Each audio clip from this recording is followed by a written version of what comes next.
Salamu alaikum warahmatullahi ta'ala barakatuh yan uwata yan Nijar maza da mata kannena da iyayena ina makuwa da kuwa fata alkhairi lake partage mun dawo ne dangance da abin da ya shahi magana ta jirgin nan na OEM wanda zai tashi daga birnin Tamarasat zuwa babban birnin Niamey na kasar Nijar. Magana ta canza dangane da abin da muka ce muku jirgi zai tashi mercredi le 4 février kenan ranar Laraba 4 ga watan Février 2026 to magana ta sake dawowa cewar jirgin gobe ne zai tashi mardi le 3 février 2026 saboda abin da ya sa can farko ma aka dauki ranar Laraba masu awan hazo kenan me ake ce musu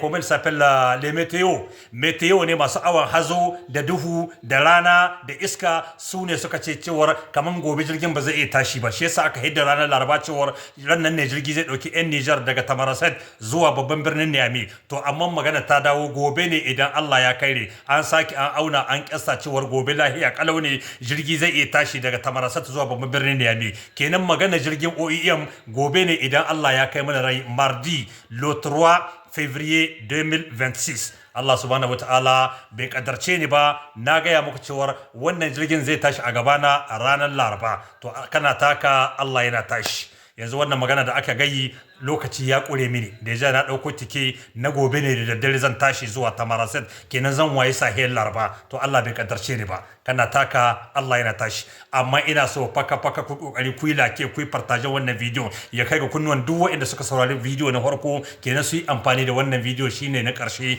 in Allah yarda assalamu alaikum wa rahmatullahi ta'ala wa barakatuhu. Assalamu alaikum wa rahmatullahi wa barakatuh al'ummar Nijar zamu muku dan jawabi kaɗan game da wannan harin da aka kamu da shekaran jiya cikin arifar mu na Niamey. Mu gane cewa cikin mutanen da aka kashe an samu har da wani bature a cikin su na Faransa.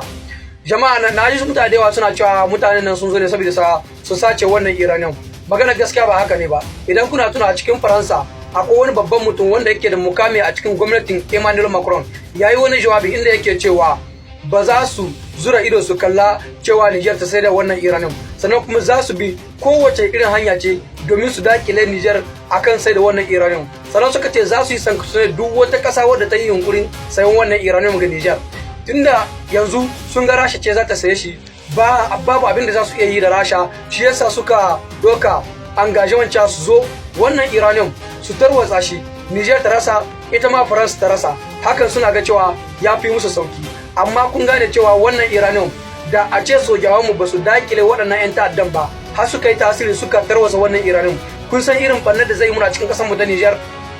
ita Iranium tana ɗauke da wani cutar da ake kira radioactive wanda idan ya yi propagate cikin Niamey din al'umman Niamey duka babu mutum guda wanda zai fito cikin wannan cutar duka ranka ta za su mutu sannan kuma zancen capital in Niamey a cikin Niger wannan capital ta daina aiki sai dai a bude wata sabuwar capital amma ba dai Niamey ba saboda wannan radioactive din zai iya ɗaukar shekaru aru bai kare ba naga wasu an sai ba sai shi daɗi suke yi za an kai hari za a sauke wallahi da a ce akwai iyayenku a cikin Niamey wannan abu da yayi tasiri sai dai kuna can cikin Cote d'Ivoire ayi ta kiran ku a ce muku iyayenku sun mutu kuma kira ma sai ya fito daga ƙauye cikin jahohi can ba dai Niamey ba saboda ku jakai ne dakikai ne ku dan adam ne a gaban ku ko ba zumin na kuma babu wanda zai fita cikin birnin Niamey babu shi bu gane ce fa airport da inda shugaban kasa Abdurrahman Chani ke Palais Presidential duka kilomita 10 ne a tsakanin su to muna yi ma Allah godiya da Allah ya sa waɗannan sojawan namu suka yi tasiri kuma waɗannan mutane inda ba su yi sa'a ba cikin Bazisan inda aka kora sojawan America kun san nan ne aka je aka aje sojawan mu na kungiyar IS wato La Force Unifiée inda ba su yi sa'a ba kenan akai tsaye waɗannan force ta yi reagir cikin minti 20 aka gama komai da komai kuma kusan cewa waɗannan mutanen suka kawo harin fa an yi training su ne tsawon watanni da yawa amma mu cikin minti 20 sojawan mu suka gama da su gane cewa sojawan mu na rantsala ba karamin jarumai ne ba Allah ubangiji ya ɗaukaka sojawan mu Allah ya ɗaukaka ƙungiyar IS Allah ya ɗaukaka waɗannan shugabannin namu ku ga mun da ra'ayin ku a comment section Allah ubangiji ya samu dace